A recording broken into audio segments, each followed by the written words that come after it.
Oke, baik. Bismillahirrahmanirrahim. Assalamualaikum warahmatullahi wabarakatuh. Selamat siang semuanya. Ya, pada pertemuan 3 kali ini di mata kuliah probabilitas dan statistika ya, kita akan membahas masih di lanjutan yang kemarin ya.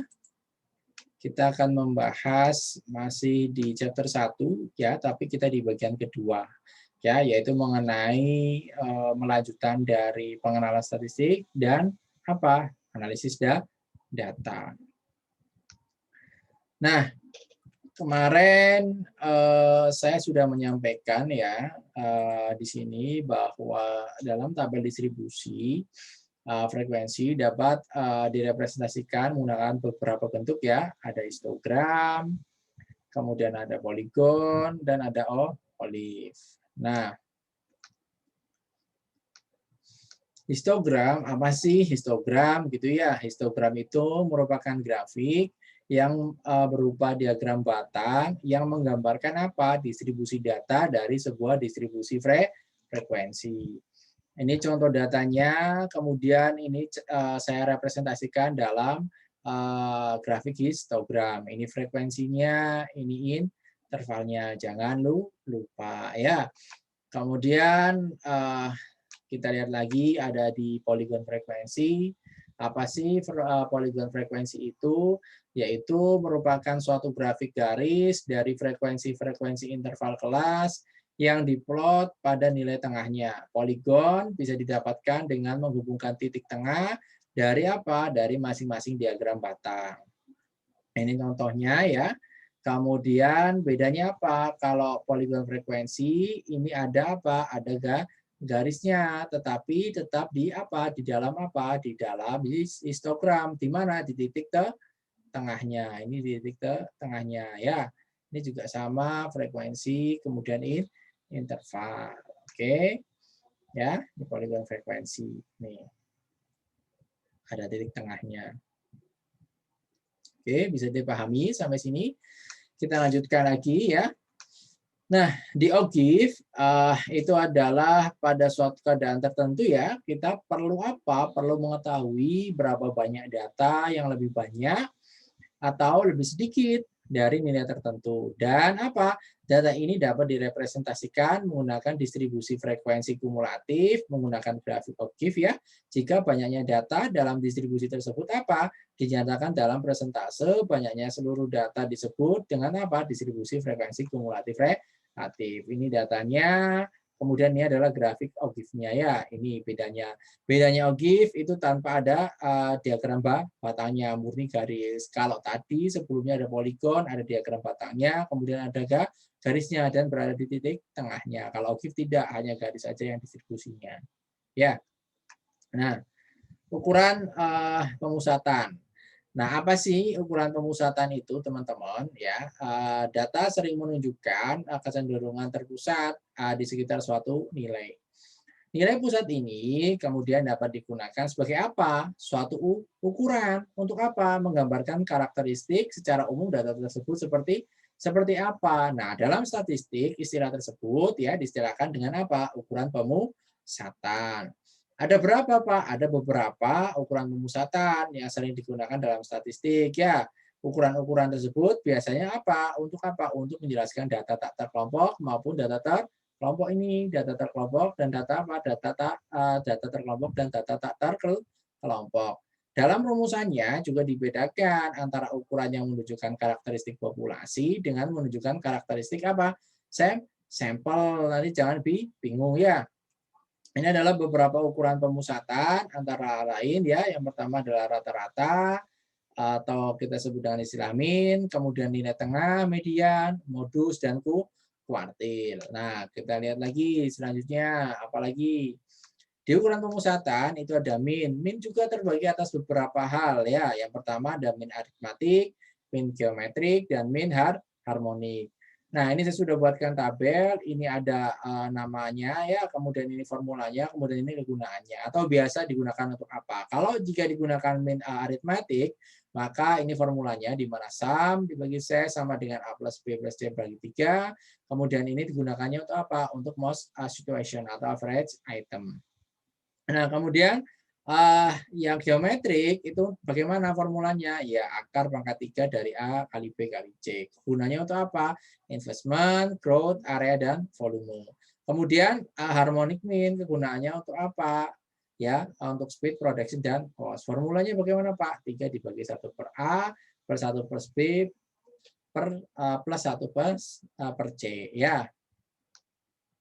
Nah, masih di ukuran pemusatan, median ya. Median itu menyatakan posisi tengah dari nilai data yang terjajar secara geometris ya. Median merupakan nilai apa? Nilai dari absis X yang bertepatan dengan garis vertikal yang membagi daerah apa? Di bawah poligon menjadi 2 daerah yang luasnya sama, yaitu median dihitung dengan rumusan apa? Ada data tidak terkelompok dan ada data terkelompok. Ya, ini data deretan datanya, kita cari medianya adalah 4. Ini data terkelompoknya, ini formulanya ya, teman-teman. X bar sama dengan LI plus N per 2 ya dikurangi sigma FL per F median dikali C ya, ini keterangannya. Nah, contohnya gimana, Pak? Ini contohnya, saya ambil contoh studi kasus dengan frekuensi 5. Maka kita bisa hitung frekuensi kelas medianya menggunakan mana? Menggunakan formula ini. Ya, menggunakan formula ini kita bisa hitung. Ini 30,05 dari mana? Dari sini ya, batas bawahnya ya. Batas bawahnya berapa? LI ini batas bawah kelas median. Maka berapa? 31 ya, 31 dikurangi 0,5, maka hasilnya berapa? 30,5 ya. Kemudian ini 20 bagi 2 ya. Kemudian ini kurangi 9 bagi 5 ya, sama sekali 10. Tinggal dihitung aja sama dengan 32,5 ya. Mudah, nggak ada yang sulit.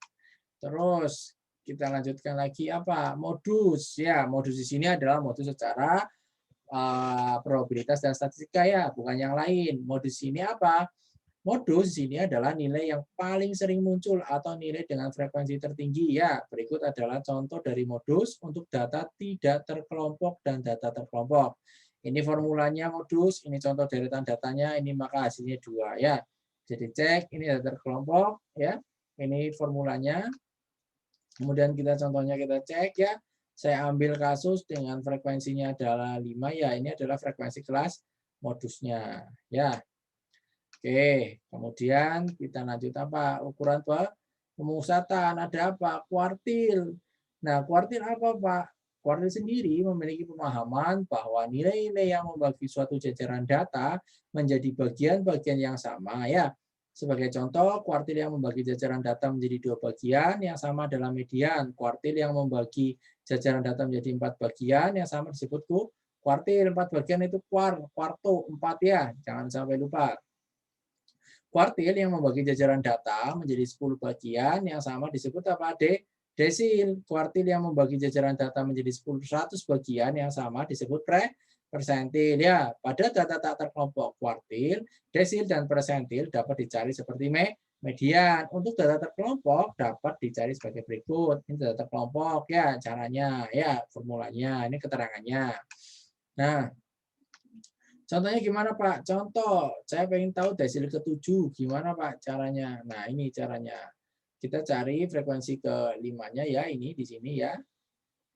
Ya, kemudian apa namanya? Ini kita hapus dulu nih. Dikira nanti saya coret-coret ya. Coret-coret. Kita hapus dulu ini. Ya, oke. Nah, ini kita hitung frekuensi desil ke-7, kita akan cari 7 per 10 ya, dikalikan 20 sama dengan 14, KI-nya 30,5 ya, karena ada di sini ya batasannya, tinggal dihitung aja, angkanya tinggal dimasukkan sesuai dengan formula ini ya, yang ada di sini nih, formula ini tinggal dimasukkan aja ke sini. Gampang banget, nggak ada yang sulit ya, dikurangi 9 bagi 5 kali 10, ketemulah berapa? 40,5 ya, oke. Kemudian apa? Ukuran penyebaran. Ukuran penyebaran itu ada beberapa ya. Nah, ini ada jangkauan ya, kemudian ada apa? Simpangan kuartil. Jangkauan menyatakan perbedaan dari nilai tersebar dan terkecil dari suatu jajaran data. Formulanya gimana, Pak? Ini R sama dengan X max min X min. Contoh jangkauan persentil 10 sampai 90. Jangkauan ini menyatakan selisih nilai persentil ke 90 dan ke 10. Jangkauan dapat dirumuskan sebagai berikut. Ini formulanya ya. Ini adalah simpangan kuartilnya. Ya, itu juga sebagai jangkauan semi kuartil. Jangkauan dapat dirumuskan sebagai berikut, di mana QD sama dengan Q3 dikurangi Q1 dibagi 2. Ini mudah banget, nggak ada yang sulit. Ya. Nah, ukuran penyebaran yaitu simpangan mutlak rata-rata ya. Yang ketiga yaitu adalah apa? Merupakan ukuran penyebaran yang meninjau besarnya penyimpangan setiap nilai data terhadap nilai rata-ratanya. Jangkauan dapat dirumuskan sebagai berikut. Ini cara rumusannya ya. Ini formulanya, ini keterangannya. Nah, kita lihat contoh soalnya. Ya. Kita lihat bahwa data B sama dengan 2210 ya, rata-rata data B adalah 4, simpangan datanya adalah seperti ini, cara menghitungnya 2,4. Contoh ya B, ini yang untuk B, ini yang untuk ini ya. Ini adalah data B ya, kita lihatnya. Nah, contoh B, ini contoh A-nya ya. Ini contoh A-nya, ini contoh B-nya ya. Oke, nah ini masukkan angkanya, semuanya kita hitung, semuanya pakai formula ya. Nah, kemudian ketemulah MDX-nya berapa? 8,75. Ini gampang banget, sudah saya tuliskan hasilnya ya. Oke. Masih di ukuran penyebaran, yaitu apa? Deviasi standar atau simpangan baku. Ini sering digunakan ya. Gimana Pak penjelasannya? Deviasi standar itu merupakan ukuran penyebaran yang paling sering digunakan ya. Tadi saya sudah menyebutkan dan menyampaikan, mayoritas nilai data cenderung berada dalam suatu deviasi dari min dan hanya sebagian kecil saja yang terletak di luar 3 standar deviasi dari minnya. Standar deviasi dapat dirumuskan, ini formulanya ya teman-teman, bisa hitung. Ini keterangannya ya, bisa dihitung juga. Dan ini adalah hasil perhitungannya ya. Ini tinggal dimasukkan aja angkanya, semuanya mudah banget, nggak ada yang sulit. Kemudian ketemulah SX-nya adalah sekian. Itu data kelompoknya 10,9 ini hasil dihitung semuanya. Ini mudah banget, nggak ada yang sulit. Gimana Pak caranya ngitung cepat? Dimasukkan aja ke Microsoft Excel atau Minitab. Jadi tidak lama. Oke. Nah, ukuran penyebaran. Nah, ukuran penyebaran masih ada variansi yang kelima dan koefisien variansi. Variansi apa, Pak? Variansi itu adalah merupakan kuadrat dari deviasi standar. Sifat yang penting mengenai variansi adalah variansi kombinasi di sini. Jika terdapat beberapa kumpulan data ya, dengan masing-masing banyaknya data dan varians atau varians kombinasi, ini formulanya ya. Nanti kalian menghitungnya pakai ini, Pak, ini kok kayaknya sulit. Oh, enggak ada yang sulit. Ini semuanya mudah ya. Ya, kemudian yang keenam adalah koefisien variansi ya, di mana persebaran sebenarnya dari data seperti yang ditentukan ya dengan deviasi standar dan ukuran penyebaran lain disebut penyebaran mutlak. Namun demikian suatu variasi sebesar 1 meter untuk mengukur jarak 100 sangat berbeda dengan 1 meter untuk 20 meter. Oleh karena itu, untuk membedakan digunakan ukuran yang disebut penyebaran relatif yang dirumuskan, ini formulanya gampang banget. Penyebaran relatif sama dengan penyebaran mutlak dibagi apa? Rata ya. Nah, kita lihat momen. Nah, ini momen apa nih? Nah, momen adalah ukuran kuantitatif spesifik dari suatu fungsi. Jika fungsi itu adalah distribusi probabilitas, maka momen 0 adalah total probabilitas, yaitu satu. Momen pertama adalah rata-rata, momen kedua adalah varians, momen ketiga adalah kemiringan, momen keempat adalah kurtosis ini. Nah, ini gimana Pak gambarannya? Nah, ini adalah gambar first moment atau momen pertama ya. Ini gambarannya ini seperti ini, di mana X bar ininya puncaknya kan menuju ke atas ini, puncaknya ke atas seperti ini bentuknya. Kemudian kalau standar deviasi ya, ini akan seperti ini agak landai ya, sama-sama memiliki posisi yang seimbang ya, karena rata di sini dia sebutkannya. Kemudian apa? Momen yang ketiga itu adalah apa? Squiness. Ini adalah squiness, ini agak condong ke sebelah kanan. Kemudian kurtosis ini akan hampir sama dengan yang ini second moment, tetapi apa? Posisinya dia lebih runcing atau lebih tinggi ke atas. Itu seperti itu. Ini perbedaan secara ketika digambarkannya ya. Ini punya perbedaan ciri khas dalam momen. Nah, kemudian apa selanjutnya? Nah, momen itu juga ada data tidak terkelompok ya, kemudian dan ada apa? Dan ada apa? Dan ada momen data terkelompok. Bedanya di mana, Pak? Bedanya ya di formulanya ya. Nah, kalau ini ya, kalau data tidak terkelompok, ini seperti ini formulanya, teman-teman bisa ini kan sendiri ya. Kemudian kalau ini ya momen pertama ya R1 ini formulanya, kemudian ini jika R1 maka M1-nya 0, jika R2 M2X-nya sampaikan varians, maka gunakan formula ini. Nah, momen data tidak terkelompok uniknya ini persamaannya sama ya, hanya beda beberapa simbol ya, tetapi dibedakan dengan apa? Dengan notasi apostrof atau titik koma atas atau petik koma satu di atas. Itu aja bedanya. Formulanya ini. Tidak ada yang membedakan, hanya beda tipis-tipis sedikit. Hati-hati ya. Kemudian squeeness. Squeeness itu adalah derajat ketidak irisan atau penyimpangan dari kesimetrisan suatu distribusi. Jika ini positif ya, jika ini positif maka dia akan condong ke kanan. Jika ini negatif maka dia akan condong ke kiri hasilnya ya. Nah, kalau normal squeeness tadi sudah disampaikan juga sebelumnya, maka dia posisinya akan simetris di tengah. Ya, ini bedaannya seperti ini. Nah, kemudian squeeness juga ya, ini persamaan untuk perhitungan squeeness. Ini nanti teman-teman bisa hitung, bisa cek lagi. Ini saya sudah hitung ya, apa namanya hasilnya ya teman-teman. Ini misal minnya 23, tinggal dimasukkan di Excel aja atau Minitab, ketemu sekian, teman-teman tinggal masukkan formula yang ada di sini ke sini. Sudah, itu aja, tinggal masukkan input nilai-nilainya, ketemulah berapa? 0,1224. Mudah banget, nggak ada yang sulit. Nah, ini adalah kurtosis ya. Jika dia positif maka dia apa? Leptokurtik. Kemudian jika dia normal maka mesokurtik. Kalau dia negatif dia apa? Pletikurtik. Ini bedanya di sini ya. Ini kemudian ini dan ini. Bentuknya juga kalau negatif dia agak landai, datar. Tapi kalau dia nol netral dia akan agak apa namanya ya, posisinya sebanding di tengah-tengah.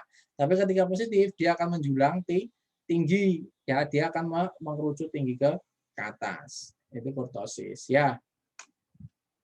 Nah, kurtosis itu adalah derajat keruncingan atau keceperan dari suatu distribusi relatif terhadap distribusi normal. Sudah tadi saya jelaskan ya. Oke. Nah, ini persamaan untuk menghitung kurtosis. Ini contohnya hampir sama dengan yang 23 ya. Bedanya di sini adalah A4X. Kalau tadi sebelumnya A3X ya. Ini sama aja, ini hasilnya ini. Tinggal angka-angka yang ini dimasukkan ke sini. Ketemulah sekian. 2,4 8. Mudah banget, nggak ada yang sulit. Ya, yang sulit adalah ketika kita tidak mau belajar, tidak mau mencoba ya. Oke, demikian di pertemuan ketiga kali ini ya. Jika ada yang ingin ditanyakan, silakan bisa ditanyakan via WhatsApp group atau bisa ditanyakan di forum diskusi di LMS. Ya, sekian dan terima kasih. Assalamualaikum warahmatullahi wabarakatuh.